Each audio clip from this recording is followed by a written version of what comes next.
আরে ভাই, আমি তো আপনার ছোট্ট একটা কথা বলছি, আপনি টাইনা এত বড় করতেছেন ছোট কিভাবে? মানে? আপনি আমাকে ছোট বললেন। আজকে যদি আমার কাছে বড় আইডি থাকতো তার মানে আপনি আমাকে বড় বলতেন। আপনি তো ভাই ইসলাম বিরোধী মানুষ হয়ে গেলেন। যা যেমন আছে তাকে ঠিক ওইভাবে আপনি অ্যাকসেপ্ট করা শিখেন ভাই। আপনি তো মুনাফিকের মতো কাজকর্ম করতেছেন। হ্যাঁ? আপনার কথাবার্তা তো মুনাফিকের মতো, ইসলাম বিরোধী ভাই।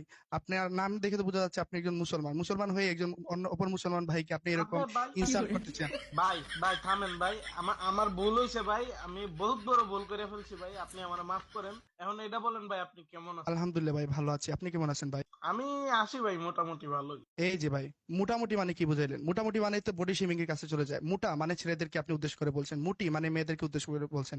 এখানে আমার গ্রুপে আমার বোন আছে, এখানে আমার ভাই আছে, আপনিও আছেন। মোটামুটি দিয়ে আপনি কি বোঝাতে চাইলেন? মোটামুটি একটা বডি শেমিং এর পার্ট। এটা কোনো ব্যাকরণের কোনো বইতে নাই, না আছে কোনো ডিকশনারিতে। এই ধরনের ওয়ার্ড আপনি ইউজ না করলেই বেটার হয়, কারণ এটা দিয়ে মানুষকে কটূক্তি করে কথা বলা বোঝানো হয়।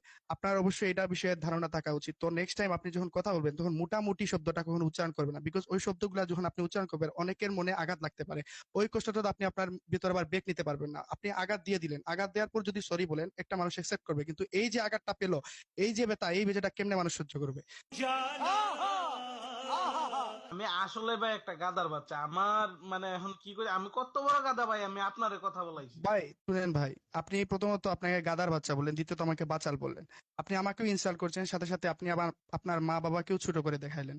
আপনি গাদার বাচ্চা হতে যাবেন কেন? আপনার মা বাবা আপনাকে জন্ম দিয়েছে, আপনি হয়তো হবেন সিংহের বাচ্চা, নয়তো বাঘের বাচ্চা। এই জায়গায় আপনি গাধা কেন টেনে আনলেন?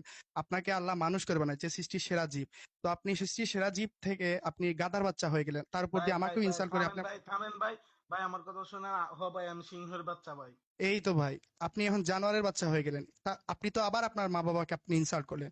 আপনি জানোয়ারের বাচ্চা হতে যাবেন কেন? আপনি হচ্ছেন একজন আদর্শ ছেলে, আদর্শ পিতামাতার সন্তান। এটাও হতে পারতেন, কিন্তু আপনার মা বাবা আপনাকে এত কষ্ট করে জন্ম জন্ম দিয়েছে, তো আপনি আপনার বাবা মার নাম উজ্জ্বল করার পরিবর্তে আপনি এখানে এসে আপনি গাদার বাচ্চা, কুত্তার বাচ্চা, তারপর সিংহের বাচ্চা, এরকম আপনি আপনার নিজেকে সম্বোধন করছেন ভাই। এগুলো আসলে ঠিক না। আপনার বাবা মা আপনাকে জন্ম দিয়েছে ওদের মুখ উজ্জ্বল করার জন্য। আপনি বারবার ভাই ইসলাম বিরোধী কথা বলতেছেন, বডি শেমিং এবং মানুষকে ইনসাল্ট করছেন, মানুষকে ছোট করে দেখছেন, কারো টাকা পয়সা নাই ওইটা নিয়ে আপনি কমেন্ট করতেছেন। এগুলা ঠিক না আকাশ ভাই। চুপ, একদম চুপ। ভাই তোর দুইটা পায়ে ধরি ভাই, তুই বন্ধ হ ভাই।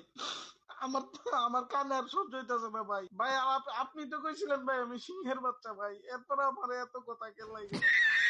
ভাই আপনি আমার পায়ে ধরবেন কেন ভাই? হতে পারেন আপনি আমার বয়সেও বড়, অথবা আপনি শ্রদ্ধেয় ভাজন হতে পারেন, আমাকে আপনি সরি বলতে পারেন, কিন্তু আপনি আমার পায়ে ধরবেন কেন? পায়ে একমাত্র মা বাবার ধরা যায় ভাই। আর আপনি যে আমাকে পায়ে ধরবেন, আমি মাফ করার কে? মাফ করার সবকিছু হচ্ছে আল্লাহর হাতে।